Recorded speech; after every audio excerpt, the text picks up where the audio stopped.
We're here with head coach Nate Brownrigg, West Muskingum Tornadoes, 9-3 season in 2024, and we're getting ready for the 2025 football season. And Coach, I appreciate your time as always, man. It's good to see you, and I'm glad you've had a good summer so far. I do want to start kind of on a little bit of a somber note because I know you do have a connection to the Tri-Valley community. You coached there for a while, and Josh Wright has been around for 30 plus years coaching. He was at Philo, your alma mater, and then obviously the OC at Tri-Valley last year before taking the head job, when Cam West took the high school principal position.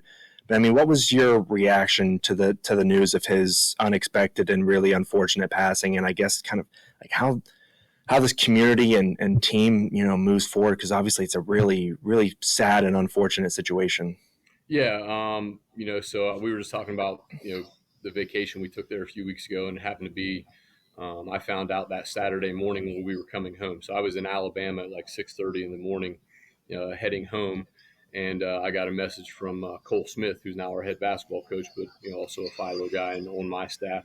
And it was one of those that definitely news that you don't expect.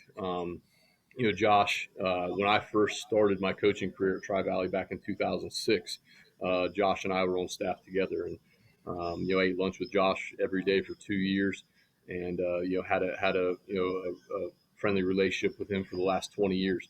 And just a very sad situation, sad for his family, sad for his students, his players, everybody. Just a great guy that I was really excited for him to get the opportunity to be a head coach again. He had left Tri-Valley to be the head coach at Bern Union, and actually, so I was young, and kind of the first time I ever saw like someone prepping for an interview, and he and I had a lot of conversations about that process and all that kind of stuff. And then, when he ended up at Philo with Dirk, again, I have a really good relationship with Dirk being a Philo guy. So that connection down there, and just, besides being a great football coach, I mean, a really good mind, especially offensively. But the way he taught his players things, the way I know he was passionate in the classroom, all those things are awesome. But even more so, he was just a great dude, a good human being that made people around him better, made things more enjoyable. Like I told our players the Monday, because that was our first day back, after a week off for vacation, just about how that's another way that life kind of reminds you to really appreciate and take advantage of your times and moments together, because you never know when something like that's going to happen. Or something's not going to be there or whatever. And so just again, a very sad situation for his family, for the whole community, and really for the coaching community. Even though this was his first year back in the league as a head coach, I think we've talked on here before the last couple of years about how I think that our league coaches have a really kind of a cool and unique relationship. When I just from looking around the state at other leagues. A lot of respect for each other. Even though we do things differently within our own programs, I think everybody in the league, prepares the right way, puts the time in and treats their players, their communities, and then each other with a ton of respect. And that's what high school sports are about. Absolutely, it's very well said, and I appreciate you sharing all of that. And I know that his family and the community, and obviously your connection to him, that'll mean a lot to hear you say that. Now, I do want to shift gears now to something that's a little bit more exciting with one of your former players, because Rasheed Ce, obviously he was a walk-on at Ohio State, but didn't get the opportunity to play. But I read that he's going to be transferring to Division II West Liberty, and so he'll actually join, I think, Wes Houston signed there. So they'll get to reunite and everything, but how much communication did he have with you about making that decision to, bump down to Division II and kind of just make a shift in his football career? Yeah, we communicate, regularly, especially during that time. Ohio State was awesome. You got to experience some really cool things. Got to spend a year developing in one of the top programs in the nation, and got to be part of a couple bowl games. Got a national championship ring, which all that stuff is awesome. And then back in the wintertime, the 105 rule and all that kind of stuff was still was coming out, and in September here. it was on schedule that if the all FBS programs had to cut their rosters down to 105, and that's since been changed, and it was now in like on hold. I think Congress stepped in or something with like antitrust laws or whatever. So even though that didn't happen, he along with so many others around the country had to kind of look at where they were. And he had some really good conversations with his coaches at Ohio State, and like I said, they were really great about kind of where he was at, and basically like even though I think he had a shot, if he come September, it was going to be kind of a risk for him to say, all right, if they cut it to 105 and he's number 106, then he's out. And so that was when he and I had some conversations. He talked with his coaches up there about just kind of popping in the portal and seeing what was out there. And Wes Libb, the defensive coordinator, Wes Libb was one of my coaches at college at Marietta back in the day, and he's been at Wes Libb for 20 years now. Was one of the first guys to reach out and be like, listen, if he's in there, like we want him. And so it was a pretty quick transition.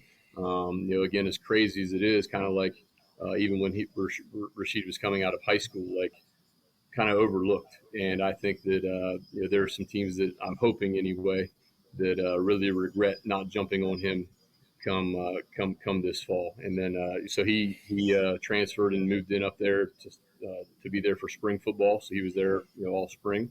Got to participate in the spring game, and actually was nursing a knee injury at the time. So I was like, well, I'm not going to go up and watch because you're not going to play. And then he ended up playing and had like 5 carries for 80 yards or something like that in their spring game. And it's a thing where he's got a shot to be a dude in Division II, and I think Wes Libb's excited to have him. He's excited to be there. Kind of just an added bonus that Wes Houston gets to join him there, and we got 2 guys. Also kind of convenient for us that we can go watch a couple guys at the same place.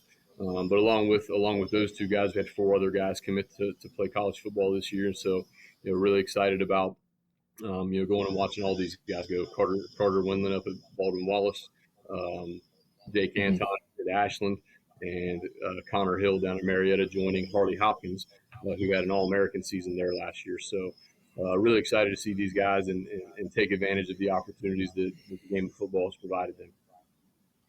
Yeah, you mentioned a lot of the guys that I was just going to bring up because you graduated a lot of key guys from last year's squad, Jake and Wes and Carter. And I mean, how are you now kind of cultivating like this just new era of leadership within your football program? And obviously you might have a little bit of a different offensive identity because those guys were just such key offensive players for you. I mean, what does the offseason look like as far as bringing in some of these new guys or developing some of the younger players that you've had over the last year or two to see who steps into the quarterback room and takes that starting job, running back position, so on and so forth, to kind of reshape your offensive identity?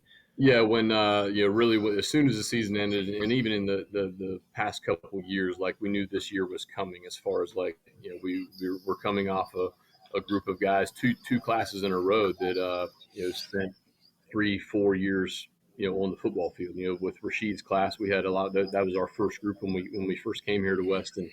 Several of those guys started as freshmen all the way through. Capped it off with the first NBL title in many years here. And then last year's group, all those guys you just mentioned, Jake, Wes, Carter, all 3+ year starters. And so, you obviously can't replace that experience, but it's something that I'm really excited about as a coach. I think, it's something that you kind of test. It kind of tests your philosophy and the way things are in your program. It tests how the kids have bought in and worked over years to earn this opportunity. And in reality, I think when you look around most top programs, you don't have a lot of freshmen and sophomores playing. When we were first kind of getting things started here, that was a necessity.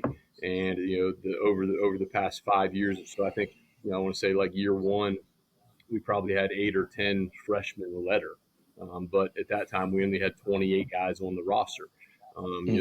Since then, we've been built in kind of consistently around 50 as our roster size, which is solid for a Division V program. And that number of freshmen that have had to be thrown into action has gone down. And I think the last couple of years we've only lettered 1 or 2 freshmen.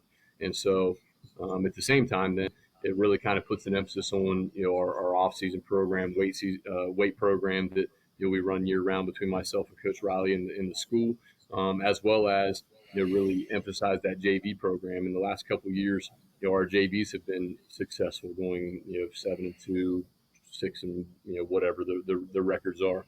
And so the way I look at it and the way I tell the kids is like, just really excited to see some new guys. I can't wait until week one and some of these guys pop off and everybody's like, where'd that dude come from? Because he's been working and waiting his turn. And so we're excited about it. The kids are excited about it. It is a process, kind of figuring things out, not necessarily fully changing identity really on either side, because the way we feel, we kind of have standards in the program, and the standards are the standards, and just how we meet those standards and who steps in to meet those standards is kind of up in the air right now, which again also makes it exciting because it leads to a lot of competition in the weight room, competition now on the practice field that we started camp. And so, really looking forward to it. Is that your favorite part about the offseason is seeing who does step up and who does separate themselves? Like whenever you have a big class of talented guys graduate, you just see kind of who separates from the rest? Absolutely. And now, even saying that, we lost a ton of guys. And in reality, you never replace guys. You know what I mean? It's just about like who's next and how they do it's going to be different than the last guy.